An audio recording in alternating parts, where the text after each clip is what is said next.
Vous êtes prête? Oui. la, star- la star du jour. Nous sommes en compagnie de Madame Fazilio, Oui. qui a été élève du professeur Mohamed Hamidullah. Rappelez-moi, c'était dans les années? Alors, c'était des années de ma conversion en 1974. Et j'ai surtout, bon, bien évidemment, nous étions tous ses élèves, mais il m'a fait le très grand honneur et le très grand privilège de travailler avec moi. Nous avons collaboré. Et donc, vous avez embrassé l'islam à ses côtés? Non, pas spécialement, mais tout de suite on m'a amené à lui parce que à l'époque, il l'est encore, à titre posthume bien évidemment, il était la référence. D'abord, je crois qu'il aimait bien les convertis tout de même, mais d'ailleurs des choses abominables ont pu être dites, que à la limite il nous aurait fait un petit islam spécial à nous convertis. Non, mais il était diplomate, il était là pour nous faciliter la voie. Bien sûr. Et est-ce que je peux me permettre de vous demander quelles ont été les causes qui ont mené à votre conversion? Alors moi c'est tout à fait spécial, parce que je suis complètement atypique. Je me suis réveillée un matin, c'est-à-dire qu'au moment où l'on passe de l'état de sommeil à l'état de veille, je ne peux pas dire que j'ai entendu une voix, non, mais il y a un nom qui s'est imposé à moi et qui était le nom de Nora à l'époque. Alors pour moi, Nora, c'était une pulpeuse américaine, ça n'avait rien à voir avec l'islam, je ne connaissais absolument pas l'islam. Je viens d'une famille, même depuis plus de 300 ans, complètement française. Catholique? Catholique, ma maman, oui, était catholique, très pratiquante. Mon papa était plutôt agnostique. Ok. Donc vous n'aviez aucun lien avec l'islam? Aucun lien avec l'islam. Puis, je suis allée, enfin, effectivement, j'ai rencontré quand même une personne qui était convertie et qui avait une certaine influence, ou même sur un groupe, enfin, une influence tout à fait positive. Et puis, bon, enfin, on en a un petit peu parlé, etc. Il se trouve, je revois très très bien la scène. À l'époque, moi, j'avais déjà pris mon indépendance par rapport à mes parents, parce que je travaillais déjà. Donc, j'étais dans un studio, pas d'enregistrement, mais une petite chose, dans la banlieue chic, d'ailleurs. Et puis, le matin, j'étais en train de faire mon lit bien, n'est-ce pas, au carré. Et j'étais quand même, je me suis dit, c'est bizarre que j'ai entendu Nora, c'est quelque chose de bizarre. Et il y a un ray de lumière qui a dardé à travers la fenêtre. Alors je me suis dit, si seulement, j'ai rencontré une personne qui m'a un peu parlé d'islam, mais sans plus. J'ai dit, si seulement, Nora pouvait vouloir dire quelque chose en arabe. Et je connaissais absolument l'arabe. Et il y a un ray de lumière qui a dardé. J'ai dit, si seulement ça pouvait vouloir dire lumière, je me convertirais. Alors, pour moi, ce n'est pas anodin. C'est que moi, j'ai fait un décollement de la rétine, j'ai failli être aveugle. Et pour moi, la lumière, c'est la vérité, c'est tout, c'est la vie. Bien sûr.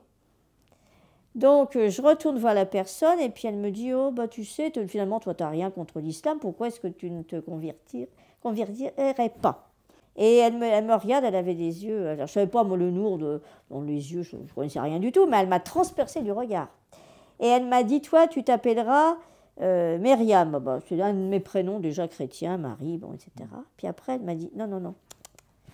Toi, tu ne t'appelleras pas Myriam, tu t'appelleras Noura. Je dis, qu'est-ce que ça veut dire? Ben, elle m'a dit, ça veut dire la lumière. Et je dis, là, il a la marée là. Alors c'est pour ça que quand les gens me disent, mais comment vous appelez en islam? Ben, je m'appelle Noura. Mais qu'est-ce qui vous l'a donné le nom? Ben, je dis, c'est Dieu. Non, oui, d'accord.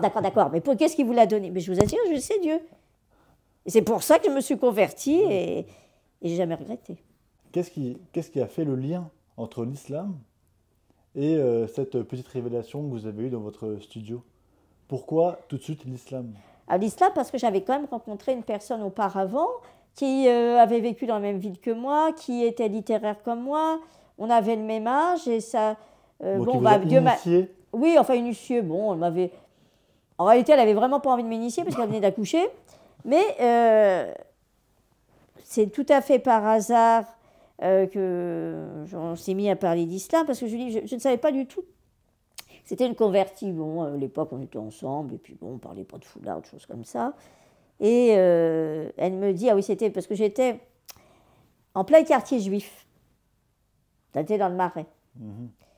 Et je lui dis, mais alors, mais vraiment, pour montrer le peu de culture que j'avais, parce que quand, moi, vous savez ce qu'on dit, le dicton est très révélateur.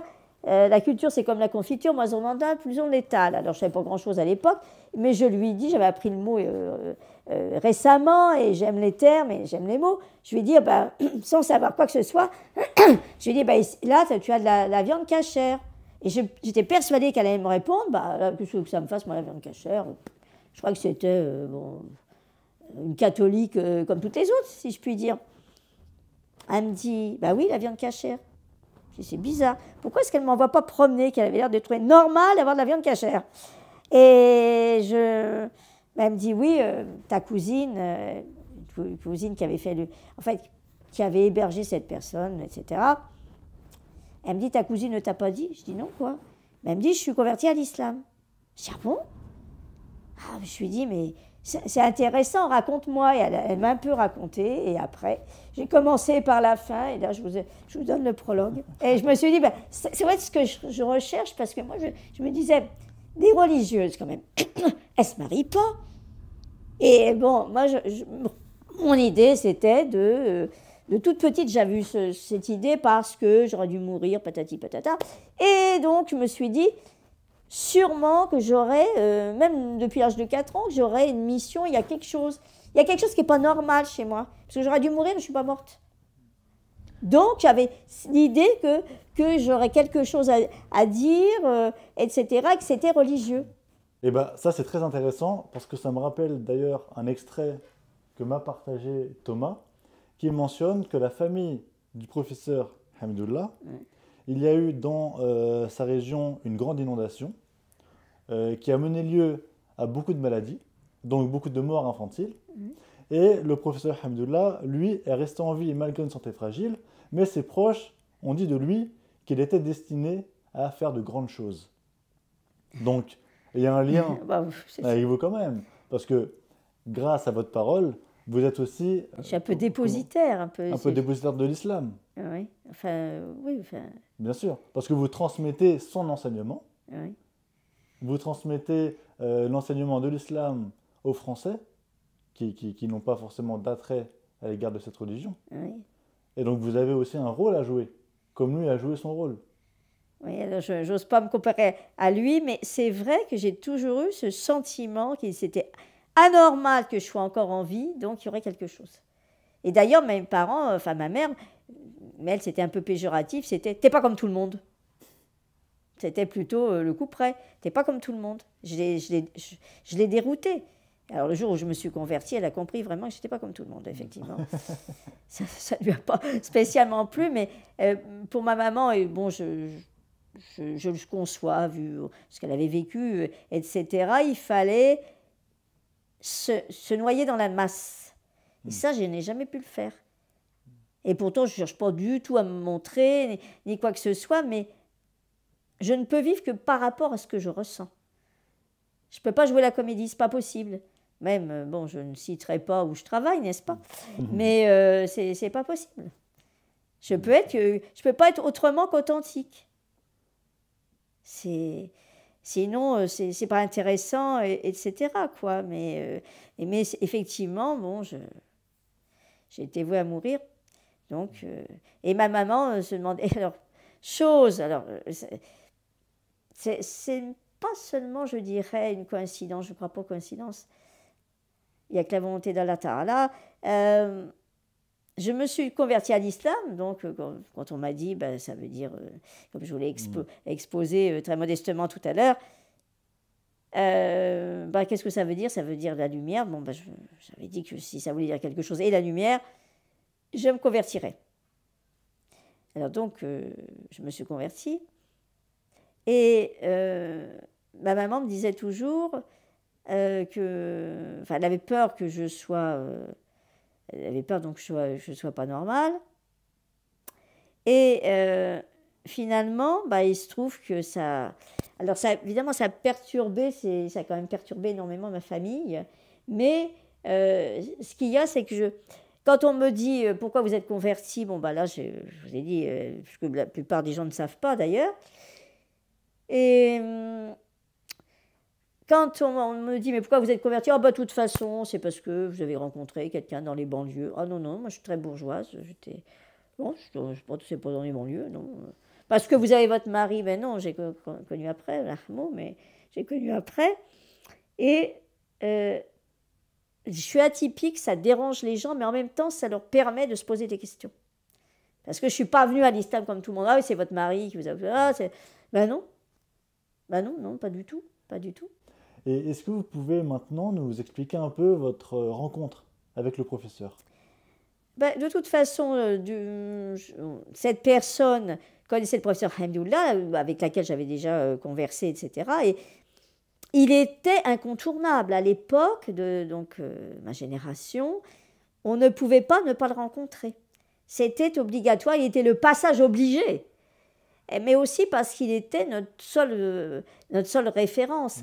Et on savait très bien qu'il ne disait pas de bêtises. Alors maintenant, bon, j'en sais rien, je ne vais pas rentrer dans des détails, mais d'abord, il savait quand même nous parler, c'est vrai, mais il avait une tellement grande culture qu'il arrivait à passer le message en nous honorant. Il avait une façon d'honorer les gens et de se faire tout petit, mais avec beaucoup d'humour. Il avait un humour extraordinaire. Moi, qu'est-ce que j'ai pu rire avec lui? Mais qu'est-ce que j'ai pu rire? Parce qu'il avait, je dirais qu'il avait un islam naturel. Donc on se sentait bien, on se sentait à l'aise. Non, on se sentait très très bien. Et en plus, il était... heureusement que j'ai connu l'islam à cette époque. Bon, je dis des bêtises un petit peu parce que, bon, Dieu, il prend les gens où il veut, quand il veut, etc. Mais heureusement que je l'ai connu parce que ça m'a permis d'avoir une stabilité par rapport à ce qui se passe maintenant. Parce que maintenant, bon, il y a quelqu'un qui va dire A, l'autre qui va vous dire B, etc. Et moi, je me réfère à lui, mais même à l'époque, vous savez qu'il y avait toujours des gens plus intelligents que les autres, et il était déjà critiqué. Il y avait des gens qui le critiquaient parce que... Mais en réalité, c'est parce qu'eux n'avaient pas la science et lui, il l'avait. Et quand je lui disais, ben non, c'est comme ça, etc., bah oui, mais... comme si je suivais un shir. Il n'avait pas du tout cette mentalité, il ne voulait pas qu'on l'appelle le shir, ou je sais pas, je vais être grandiloquente, commentaire des croyants, pas du tout, du tout, du tout. Il était là pour aider. Il était là pour aider et pour transmettre l'islam.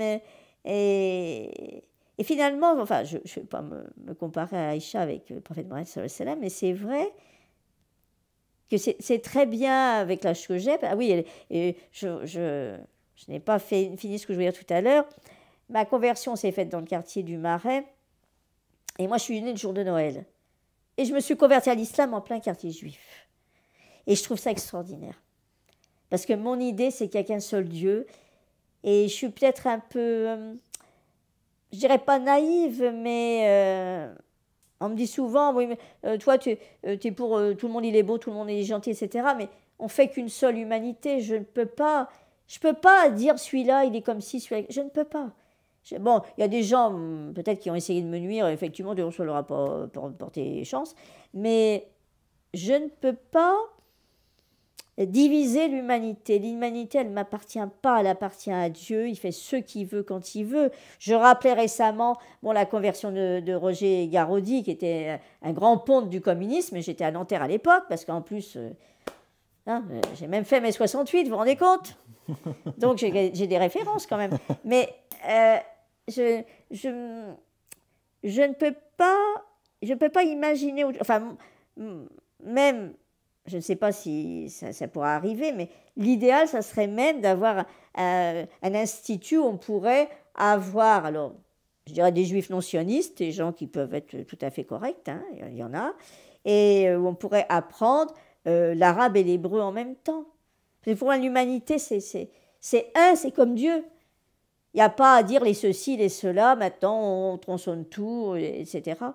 Et je vous dis, est-ce que c'est symbolique? Je ne l'ai pas recherché, mais quand je me suis dit, moi, qui suis née le jour de Noël, et d'ailleurs ma mère était très très croyante, on pensait donc que j'allais mourir, Et ma mère a dit, Dieu ne me retirera pas ma fille un jour de Noël. Elle croyait, Dieu l'a récompensée. Alors, bon, moi, elle m'a donné la vie d'ici-bas, je voulais, enfin, entre guillemets, lui donner la vie de l'au-delà. Je ne sais pas, je ne pense pas, la Walem qu'elle soit allée jusqu'à Mohammed sallallahu alayhi wa sallam, mais elle a admis l'unicité de Dieu. J'ai dit, c'est déjà pas mal pour une chrétienne d'admettre l'unicité de Dieu, parce que Dieu pardonnera tous les péchés sauf l'associationnisme. Donc, voilà, et c'est vrai que je dérange beaucoup, j'ai rencontré des témoins de Jéhovah, etc., mais j'aime pas argumenter, quand je vois que les gens n'ont pas envie, bon, c'est pas la peine d'essayer, enfin moi je ferai pas de porte-à-porte, j'attends que Dieu m'amène les gens, n'est-ce pas, plus tard que, parce que là j'ai un problème avec mon permis de conduire, donc je prends l'autobus, et à l'autobus il y a une très très très gentille, et bon, on a sympathisé, et je me dis, peut-être que Dieu m'a retiré les points sur mon permis de conduire pour que je puisse parler à cette dame. On a vraiment sympathisé. Et puis, bon, je vois, elle m'a dit, elle est italienne d'origine, je suis sûre qu'elle croit en Dieu, elle pense aux autres, elle est agréable, et voilà. Et jamais j'ai cherché à faire carrière ou quoi que ce soit. Ça veut rien dire, c'est stupide. Alors, je dis pas que je vais selon là où le vent me mène, non. Mon idée, c'est que quand on essaie de se raccrocher à la sunna, qu'on essaie de faire, je dirais pas le mieux possible, mais le moins mal possible, il peut rien vous arriver. Il peut rien vous arriver. Et justement, nous avons derrière le livre Initiation à l'islam oui. Du professeur. Est-ce que vous auriez, vous, selon les enseignements qu'il vous a transmis, oui. une manière de présenter l'islam aux non-musulmans? Alors déjà, toujours commencer par voir ce qui nous rassemble et pas ce qui nous oppose. Parce qu'il y a quand même beaucoup plus de choses qui nous rassemblent plutôt que qui nous opposent. Donc c'est ça. C'est déjà, regardez, on a fait un peu tout un pataquès avec la rénovation de Notre-Dame. D'ailleurs, ils auraient peut-être pu dire aussi que si les musulmans n'avaient pas appris aux chrétiens à bâtir leurs grands édifices, on n'aurait peut-être pas eu Notre-Dame, mais ça, on ne l'a pas dit.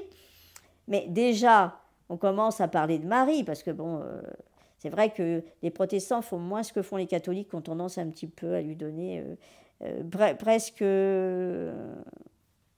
comme Dieu. Non, c'est une grande sainte, mais on ne peut pas dire Dieu c'est Dieu, et puis les hommes sont les hommes. Mais commencez par ça. Quand on parle à certaines personnes, et même je ne dirais, le professeur Habibullah ne disait jamais, alors quand il parlait français, il disait toujours Dieu, parce que si vous dites là à certaines personnes, pour elles, c'est presque une divinité exotique. Ça met une distance en fait. Ça met une distance. Ouais. Non, il faut parler les mêmes termes. Et puis déjà, il faut bien connaître la personne qu'on a en face de soi. Alors, on ne va pas lui dire forcément ce qui lui plaît. Mais on va lui dire ce qu'elle peut comprendre. Le principal, c'est que la personne puisse comprendre. Alors, on essaie un peu de se mettre, enfin, c'est de la pédagogie. On se met au niveau des élèves pour qu'ils comprennent. Mais pas dans le sens où on les rabaisse, dans le sens où on va les élever. Mais, à part ça, est-ce que j'ai eu l'occasion. Mais alors, le plus difficile, évidemment, c'est de parler de l'islam dans sa famille. Alors, moi, j'ai quand même une famille qui ne m'a pas rejetée. Mais, je vois, notamment avec mon frère, je peux aller chez... Alors, lui, il se dit athée, etc. Bref, c'est son choix. Et par contre, si je vais chez lui, il s'arrange pour m'avoir de la viande halal et tout ça, mais garde ça pour toi. C'est très bien l'islam, mais pour toi. Il veut pas... c'est que Dieu lui a pas encore ouvert le cœur. Alors, je dois dire qu'à ma connaissance, personne n'est venu... Enfin, à ma connaissance, personne n'est venu à l'islam par moi, mais au moins, je ne les ai pas dégoûtés. C'est déjà ça. Non, je peux pas dire. Je peux pas dire... Puis, je ne suis pas la grande prêtresse d'Allah, n'est-ce pas? C'est pas ça, mais en général, une fois que j'ai expliqué quelque chose, les gens ne trouvent plus d'arguments contre l'islam. Alors maintenant, c'est Dieu qui choisit, après. Bien sûr. Mais ils ne trouvent pas d'arguments, en fait. Et je crois que comment dirais-je, je les déprogramme d'une certaine façon. Parce que je suis atypique, mais quand je connais énormément de conversions, elles sont toutes plus belles les unes que les autres. Les conversions, c'est vraiment Dieu qui prend la personne là où elle est, dans son contexte, et qui lui met sur sa route la personne la mieux habilitée, finalement, à lui parler d'islam. Et c'est ça que... Alors moi, ce que j'aimais chez le professeur Hamdoullah, c'est qu'il ne choquait jamais personne. Et puis, un jour, je lui ai déjà raconté ceci lorsque il y avait une petite conférence l'autre jour. C'était des témoins c'était des... Attendez, des témoins de Jéhovah qui étaient venus chez lui? Non? Oui, peut-être, je pense que c'était des témoins ou des mormons, je ne sais plus. Bon. Et puis, voilà, ils viennent, ils lui disent, bon, écoutez, laissez-moi vos papiers, repassez demain. Laissez-moi vos documents, repassez demain. Là, il repasse le lendemain. Il dit, votre Dieu, là, alors, vous dites qu'il est en 3 personnes. Bon, d'accord. Mais alors, est-ce qu'il décide à la majorité ou à l'unanimité? Alors, ils étaient quand même un peu interloqués. Parce que s'il décide à la majorité, il y a forcément un Dieu qui a tort, et celui-là n'est pas Dieu. Et s'il décide à l'unanimité, ils n'ont pas besoin d'être 3. Il y avait toujours un sens de l'humour incroyable. Et il nous mettait à l'aise. Il nous mettait à l'aise. Mais parce qu'il avait aussi un savoir, quand même, je me rends compte.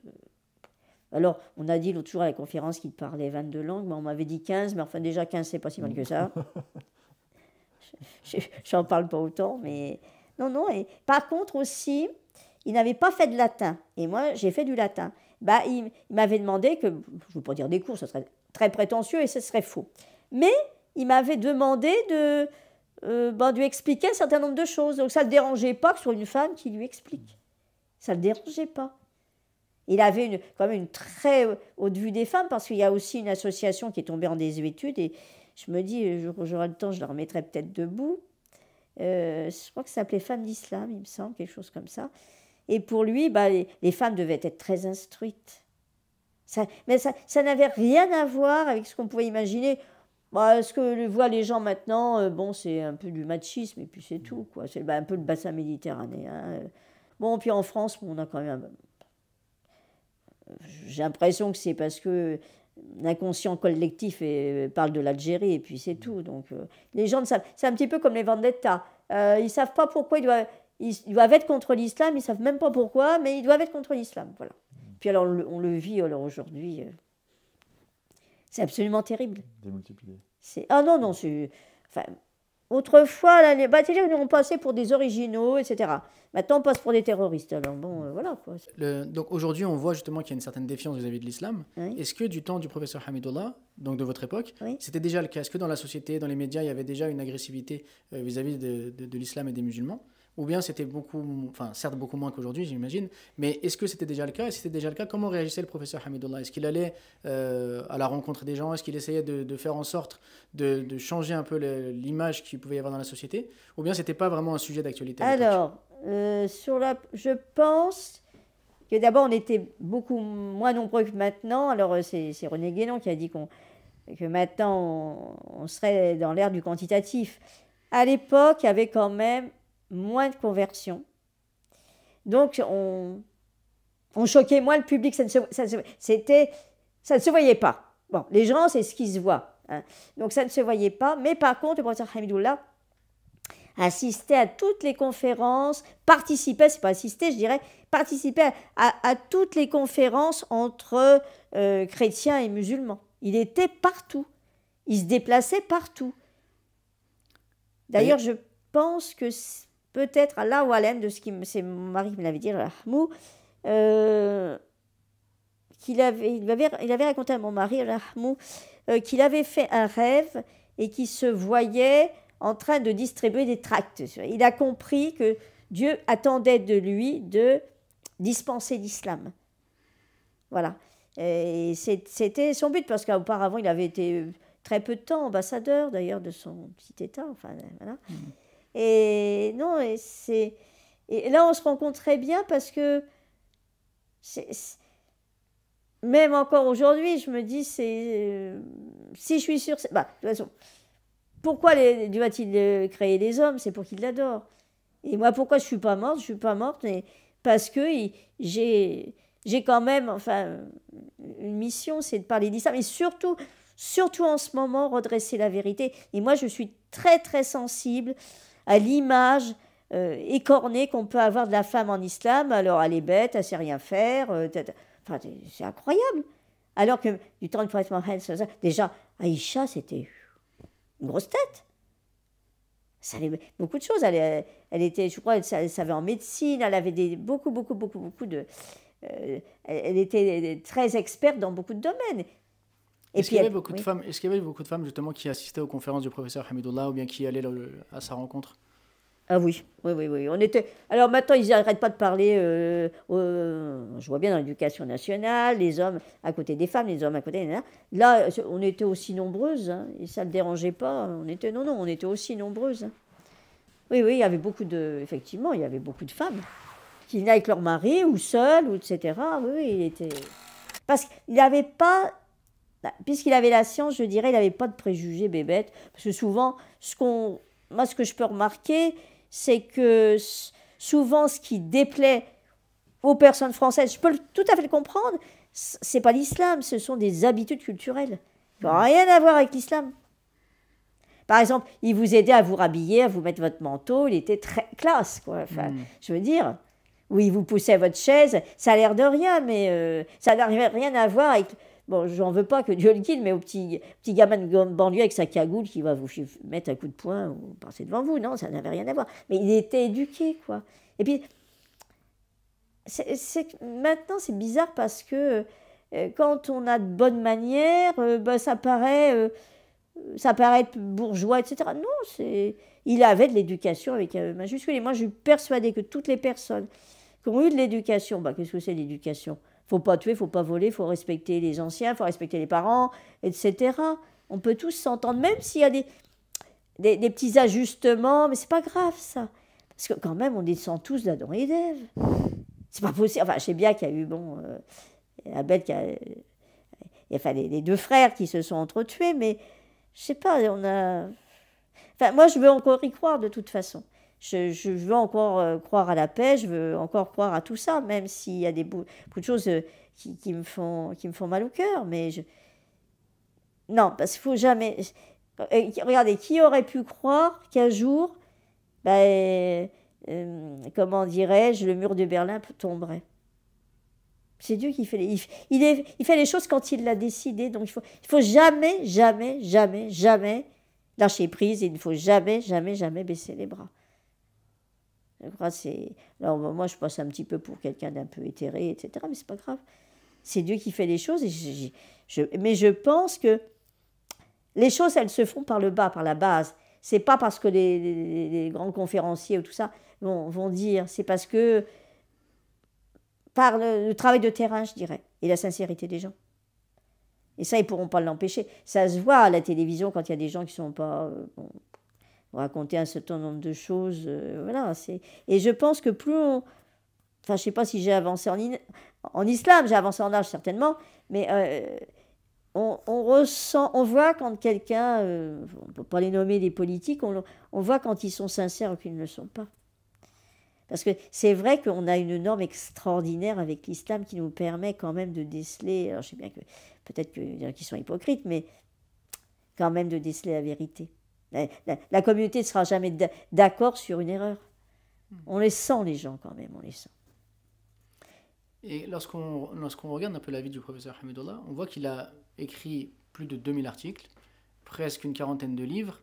Il était professeur dans différentes écoles, etc. Et comment est-ce qu'il organisait ses journées? Comment est-ce qu'il faisait justement pour avoir pu, dans cet espace de temps qu'il a vécu, produire autant de choses? Alors, je pense qu'il devait quand même être très, très bien organisé, qu'il devait... se lever très tôt, et puis il n'y avait jamais une minute de perdu avec lui. Jamais. Pour moi, là, c'est un exemple.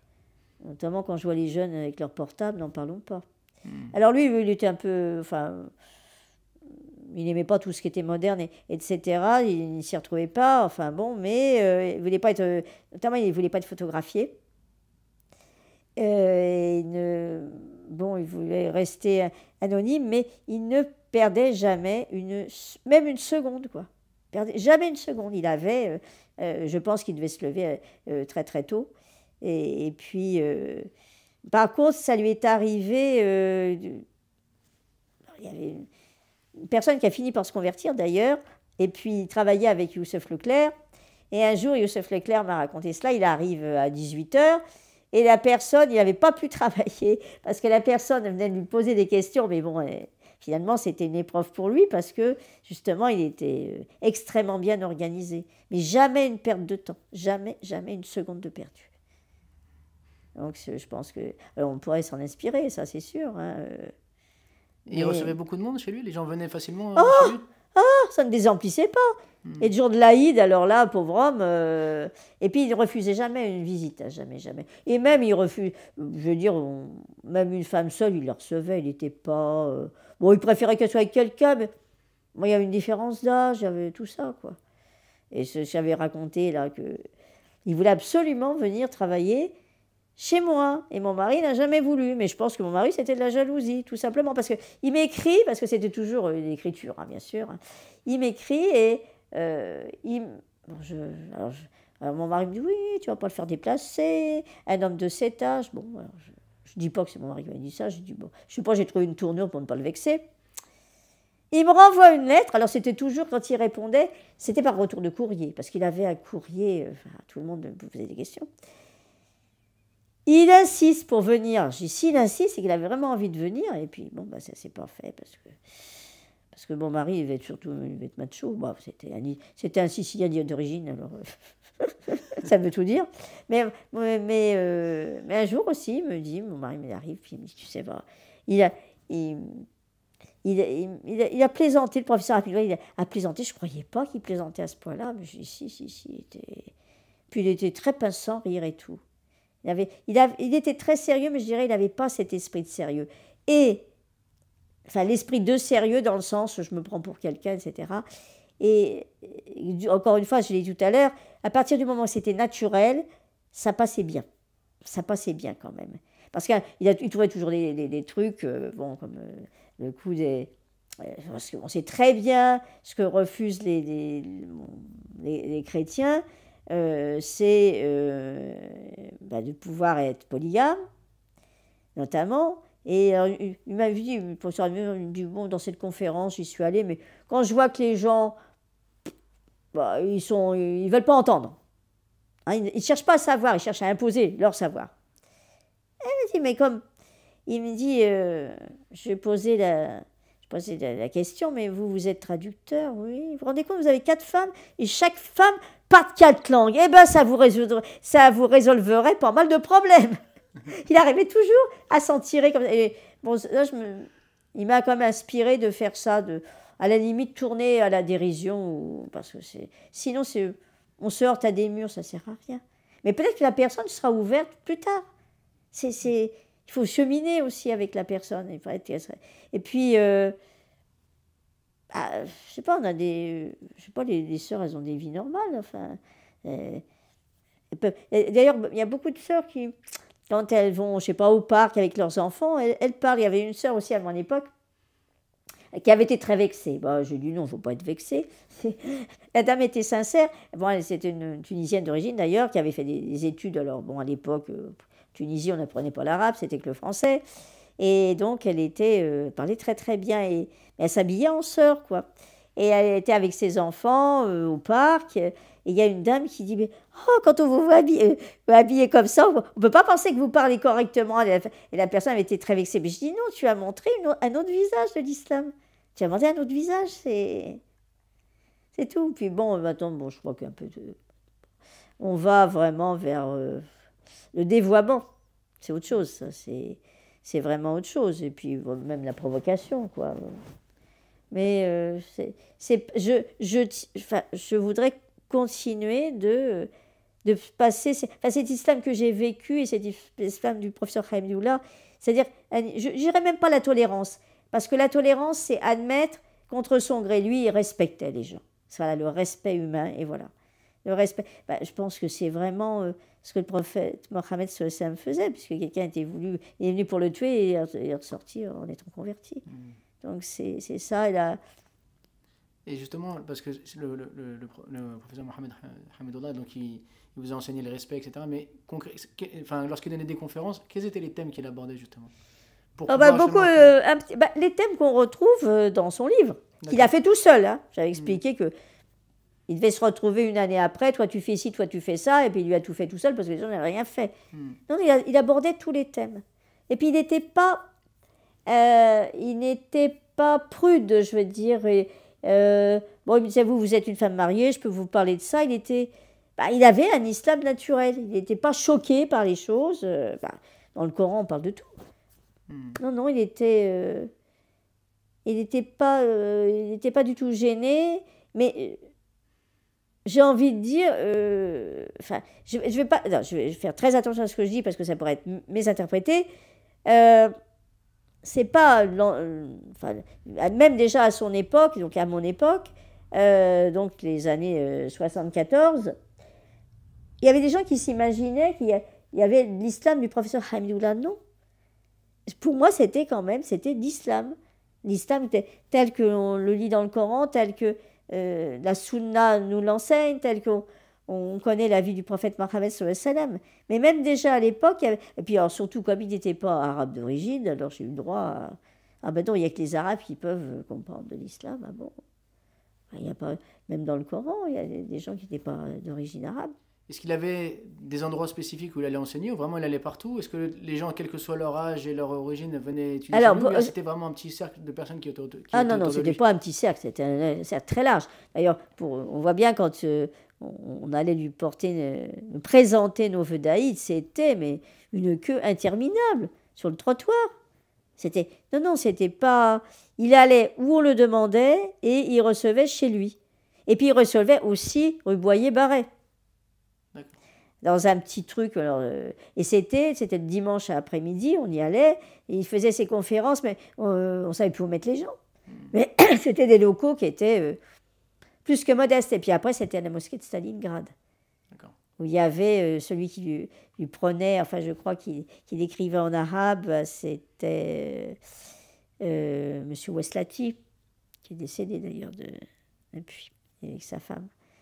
Alors, eux, c'était des... Enfin, on s'est tous retrouvés quand même à avoir été mariés par le professeur Hamidullah.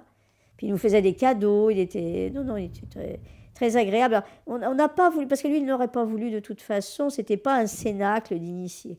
Pas du tout, mais c'est vrai qu'on s'est retrouvés, comme Malik Hadif, tout ça, on s'est retrouvés quand même à l'avoir fréquenté, c'est sûr, mais il ne cherchait pas cela. Et il ne voulait surtout pas qu'on le mette en exergue. Et il cherchait juste la diffusion de l'islam et de la vérité, quoi. J'ai pas rencontré pareil, j'ai pas rencontré quelqu'un qui fasse... alors, on peut avoir des gens très très savants maintenant, mais du moins en France, je ne sais pas. Et en tout cas, cette modestie, parce que on sentait qu'il ne faisait vraiment que pour Dieu. Et maintenant, j'aurais quelques doutes sur les gens. Même quelqu'un qui aurait un savoir, certes, il y a un petit côté un peu, regardez-moi, orgueilleux, et ça détruit l'image, quoi. Ça détruit même l'image de l'islam, parce que c'est vraiment pas ça. Ou l'islam contre le racisme, il y avait un livre que vous m'aviez très gentiment donné, c'est vrai que ça ne correspond pas du tout à ça, quoi. Il est... mais non, et c'est vrai qu'il a... Alors, il est arrivé donc en France, je crois que c'est en 52 qu'il a dû arriver, quelque chose comme ça, en France. Et puis alors, bon, non, même en 49, parce qu'il est arrivé au moment de la partition de l'Inde et du Pakistan. Et il est resté en France parce qu'il était bloqué d'une certaine façon. Après, il a demandé l'asile politique. Mais, alors, ça a été un peu notre... Moi, je ne vais pas poser la question. Est-ce que c'est pour ne pas choquer ni les uns ni les autres? Il est resté apatride. Il aurait pu prendre la nationalité française, etc.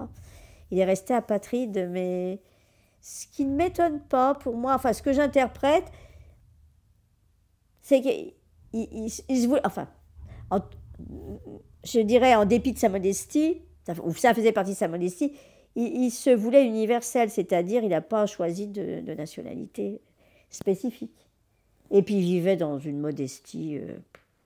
Justement, comment était son appartement? Parce qu'on dit qu'il avait juste un matelas et des Oh, meubles. faut pas exagérer quand même. Attendez, là, je le connais bien. Il était en meublé. C'était pas à lui. D'accord. Alors je me souviens de l'adresse. Donc 4 rue de Tournon, Paris 6e. Alors déjà, il fallait monter. Hein, bon. Et c'était... non, c'était modeste, mais comme c'était pas à lui, il y avait quand même un lit tout à fait correct. Il y avait... je sais même pas s'il y avait une salle de bain, évidemment.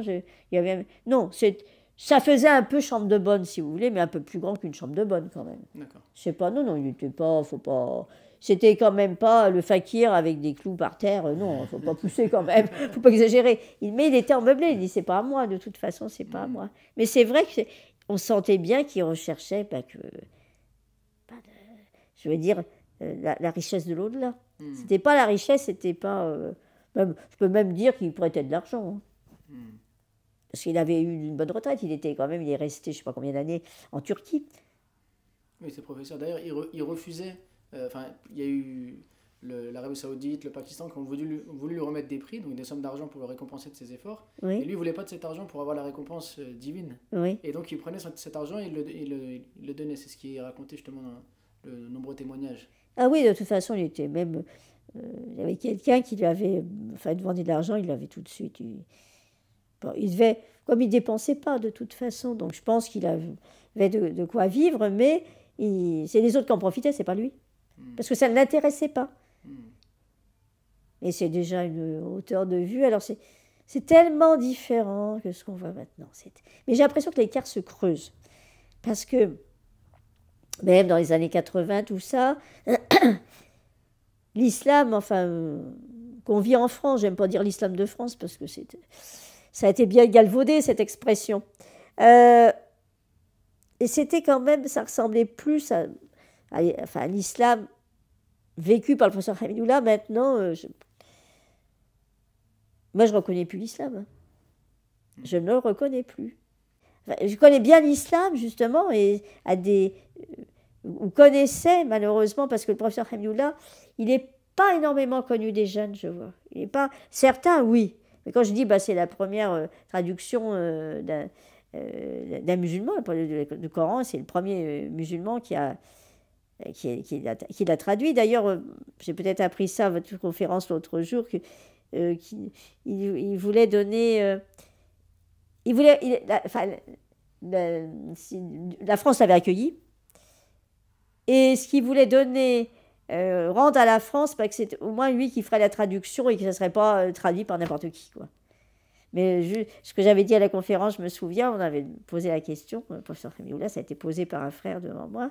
À part votre traduction, quelle est la meilleure? Il avait répondu Blacher à l'époque.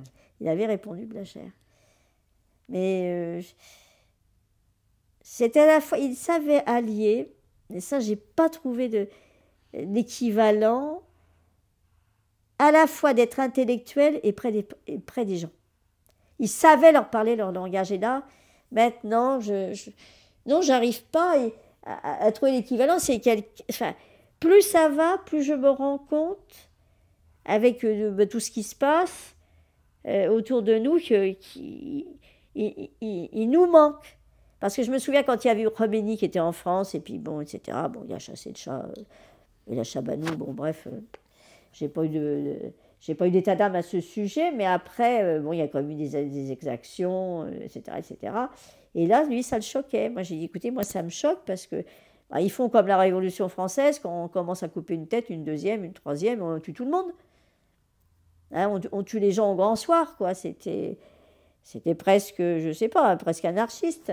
Et il avait dit, oui, il y a une exagération. Et c'est vrai que quand on était déboussolé, déjà à l'époque on voyait des choses qui heurtaient notre conscience, et en général notre conscience de musulmans en particulier, on allait le voir et il avait toujours une réponse sage. Alors toujours en parlant de hadith, c'était toujours argumenté ces réponses. Mais alors c'est lui qui m'avait dit, alors je ne sais pas si c'est hadith ou j'avoue mon innocence à ce sujet et mon manque de savoir, mais il disait toujours, la vertu, c'est ce qui laisse la conscience en paix. Voilà. Ce que je pourrais dire, mais je vous dis, franchement, il nous manque plus que jamais parce qu'il était une référence. C'était une référence, on savait qu'il ne disait pas de bêtises. Et puis, il était, quelquefois, quand il ne savait pas, il disait « je ne sais pas » ou « je vais chercher ». Il ne voulait pas forcément avoir une réponse, il n'était pas « monsieur, je sais tout ». Mais bon, on a... je me dis, quel bonheur a-t-on eu, je dirais même, quel barakadallah a-t-on eu de le rencontrer. Parce que ça, enfin, tous les gens de ma génération, etc., on est quand même assez solide par rapport à ce qui se passe autour de nous. On sait quand même faire la différence entre ce qui est l'islam et ce qui n'est pas l'islam. Et c'est quelqu'un...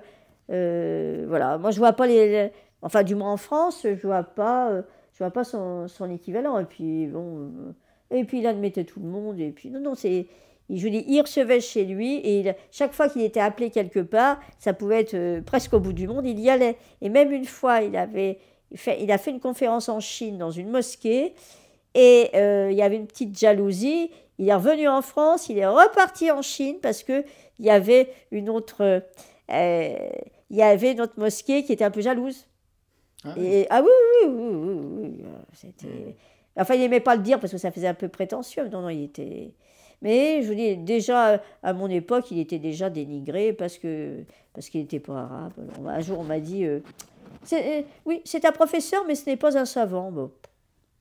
On ne discute pas avec des gens comme ça ne sert à rien. Exactement. Ça ne sert à rien de discuter. Non, lui, il voulait pas... Surtout, il était très modeste, il ne voulait pas qu'on le mette en avant, mais il était très, très, très, très accessible. Et enfin, il a passé toute sa vie à travailler, quoi. Voilà. Et même, il y avait une femme, parce que bon, la sunna, c'est de se marier quand même, lui, il ne s'est pas marié. Moi, je me suis bien gardée de poser la question, ça ne me regardait pas. Mais il y avait quelqu'un qui s'était proposé de l'épouser. Et bien, il lui a répondu, mais très gentiment, mais avec beaucoup d'intelligence, de finesse et d'humour, mais il lui a pas dit que bon, il lui a répondu qu'il n'aurait pas le temps de s'en occuper comme elle le méritait. Donc, et une fois aussi, je ne sais pas, il m'avait envoyé, alors je ne sais plus, j'ai mis tout ce courrier-là, et on a voulu me l'acheter, ce courrier, mais j'ai dit, de toute façon, ça n'a pas de prix, donc on ne l'aurait pas. Et qu'est-ce qu'il y avait... Attendez, à propos de... Oui, alors donc il répondait toujours aux questions, même des fois je me rends compte maintenant que j'ai posé des bêtises. Hein, évidemment, j'étais dans les débuts de l'islam, mais il répondait toujours. Il était jamais choqué des questions. Il était jamais choqué des questions. Et puis bon, c'est vrai que par exemple, il a beaucoup travaillé avec Youssouf Leclerc, ça c'est sûr. Il a beaucoup travaillé avec lui, mais il savait aussi remettre les gens à leur place, hein, je veux dire poliment, mais quand il n'était pas d'accord, il n'était pas d'accord. J'avais fait une traduction une fois, et j'avais, enfin par la grâce d'Allah, parce que bon, je n'étais pas très lettrée quand même en islam à l'époque, et il y avait une erreur qui avait été découverte, et puis il me répond, parce que par moment il avait la dent dure, hein, oh ben quelqu'un qui était très connu en Angleterre, je ne sais même plus son nom, enfin un savant, sur l'islam, un savant musulman qui avait la nationalité britannique. Et puis il me dit, j'en revenais pas, je lis sa lettre, c'est pas un prix Nobel de littérature. Oh mais il avait parfois, quand il n'aimait pas les gens... Par contre, ma mère avait, comme elle était tellement choquée que je me sois convertie à l'islam, puis à un moment donné, j'ai eu ma maman chez moi, donc elle avait pris son adresse en cachette, et puis elle lui avait écrit, et puis bon, on va dire qu'il avait fait certains compliments de moi, et ma mère, là, comme ça l'avait un peu... Donc j'ai pas pour ma mère, j'étais folle, quoi. C'est tout, ouais. Enfin, j'étais pas comme tout le monde, bah non, ben voilà, c'est comme ça. Et ça m'a servi d'essayer toujours d'avoir, parce que le professeur Hamdoullah, justement, il disait qu'il fallait toujours réfléchir.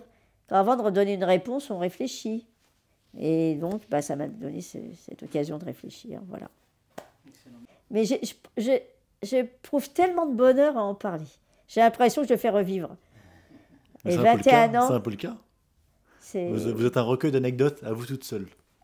Ah bon, j'en C'est- connais plein de choses, oui, C'est d'une incroyables. richesse incroyable. Que je dirais, parce que même un jour, là, je n'ai pas dit, parce que bon, les gens, ça risquerait de les choquer, ou, mais c'est mon mari qui m'avait dit, donc mon mari ne mentait pas.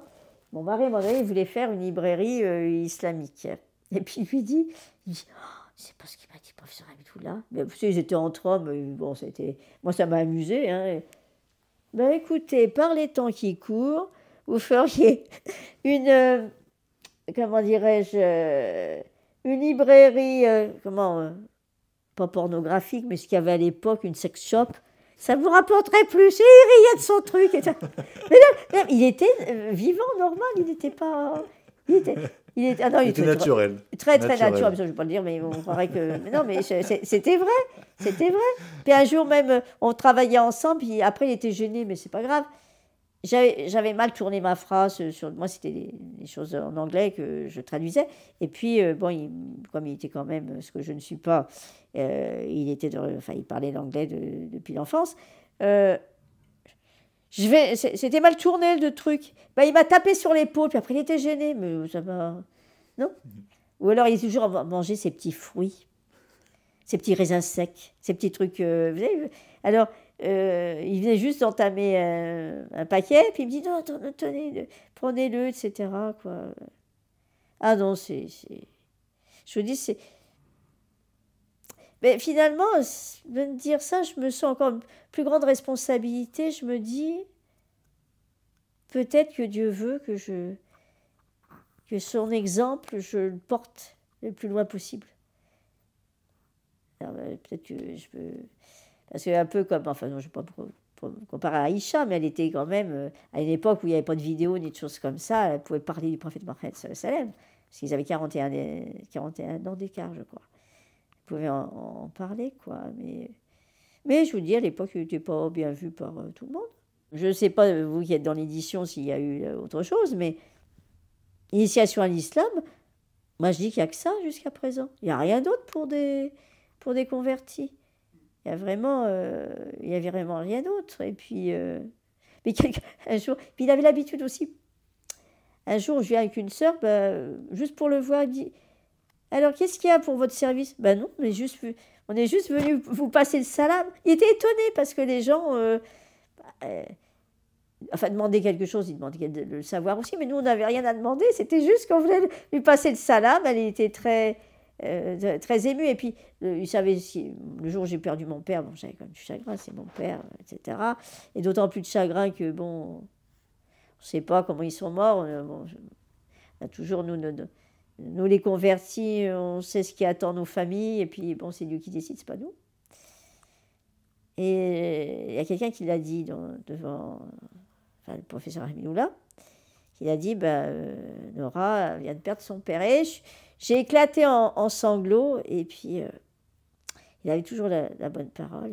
Il dit, si les mécréants connaissaient la miséricorde d'Allah, ils ne désespéreraient pas d'entrer au paradis. C'est tellement, je sais pas, c'était tellement... Maintenant, je vous assure, je n'aime pas trop, j'avais aussi, j'étais allée dans les groupes de Malika Dif, mais bon, c'est pas mal ce qu'elle a fait pour la critiquer, mais d'ailleurs, c'est vite... je ne veux pas être le ghetto, nous, les convertis ensemble, et puis les autres après, non. Mais c'est vrai que de toute façon, ce qu'elle avait fait, c'était très bien, c'était pour aider les convertis, et notamment le rapport avec leur famille, parce que ça, c'était toujours un peu délicat. Mais, ça s'est vite... il y avait beaucoup de mixité, parce que c'est vrai qu'il y a quand même beaucoup de femmes qui rentrent en islam par leur mari. Donc, c'est vite devenu mixte, quoi, je veux dire, toutes origines confondues, quoi. Et puis, il n'y a pas... nos élèves, je vois là, pour eux, il y a vraiment... il y a vraiment que... Tunisie, Maroc, Algérie. J'ai dit, mais où est-ce... alors un jour, je m'amuse, je leur dis, où est-ce qu'il y a le plus de musulmans? En Arabie Saoudite? Ah non, c'est en Indonésie. Vous vous rendez compte, en Indonésie, il y en a plus que dans tous les pays arabes réunis. Les Arabes, quand on va faire le Hajj, ils sont minoritaires maintenant. Alors donc, évidemment, c'est... Et puis respecter les cultures, c'est pas... Je veux dire, c'est quand même extraordinaire que ça puisse...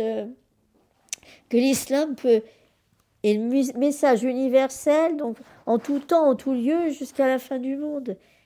Donc tout le monde, il doit y trouver son compte. Et moi c'est ce que j'aime chez lui, c'est son ouverture d'esprit, etc. Ah non, et je dois dire que... Bon, c'est quand même pas le cas à Haned. Et puis bon, les gens qui étaient... je veux dire, auxquels on ne plaisait pas, ils sont partis, ils ont pris leurs enfants sous le bras, ils sont partis, puis c'est bon. Hein. Mais non, mais voilà. Et puis on est là, mais c'est... Non, vous faites... Moi, je pense... J'ai jamais fait de plan de carrière, jamais fait de plan de vie, mais peut-être que c'est... En tout cas, je me suis dit qu'un jour, je referais, donc, c'était Femme d'Islam. Alors, c'était la femme de Leïla Oueslati, qui elle, était très, très... Enfin, connaissait bien le professeur Hamdoullah. Son mari, qui lui traduisait quand il était à la rue de Tanger, qui traduisait ses conférences. Mais je me dis... Peut-être qu'avant de mourir, je ne sais pas, il faudrait refaire une association. Enfin, j'aime pas mettre les femmes à part et tout ça, mais pour montrer que les femmes musulmanes, enfin, comme tout ça, mais elles en ont dans la tête, quoi. C'est pas... Et même quand on dit vous obéissez à votre mari, non, on obéit à Dieu. C'est pas la même chose. Parce que si le mari demande de faire quelque chose qui est haram, on lui désobéit. Comme avec les parents, les parents, bien sûr, il faut bien les traiter. On ne doit même pas leur dire ouf, mais. Moi, j'ai pas obéi à ma mère parce que sinon je serais revenue au christianisme. Mais quand on connaît l'islam, on peut pas revenir au christianisme. C'est pas possible, c'est tellement plus. Enfin, puis d'ailleurs, ça résout tous les problèmes parce qu'il y a beaucoup de mystères de foi chez les catholiques. Là, tout est clair, net et précis. Alors évidemment, la pomme d'achoppement quand je vois des gens, puis je dis non, Jésus, il n'est pas mort sur la croix. Puis c'est pas sympa, hein, mort sur la croix, quand même. Il n'est pas mort sur la croix, c'est pas possible. C'est pas possible. D'ailleurs, alors, là, c'était le prêtre qui était venu à la maison, qui était venu à Haned, je crois que c'était, ou à Russie, je ne sais plus. C'est très bien annoncé dans les évangiles. Hein. Extrêmement bien annoncé. Quand, Jésus, mais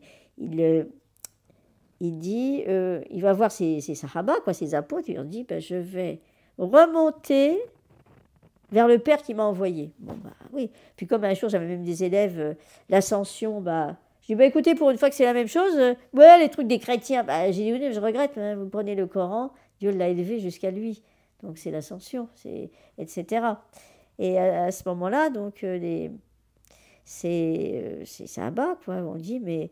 Tu vas nous laisser tout seul, c'est pas sympa, quoi. Tu vas nous laisser tout seul.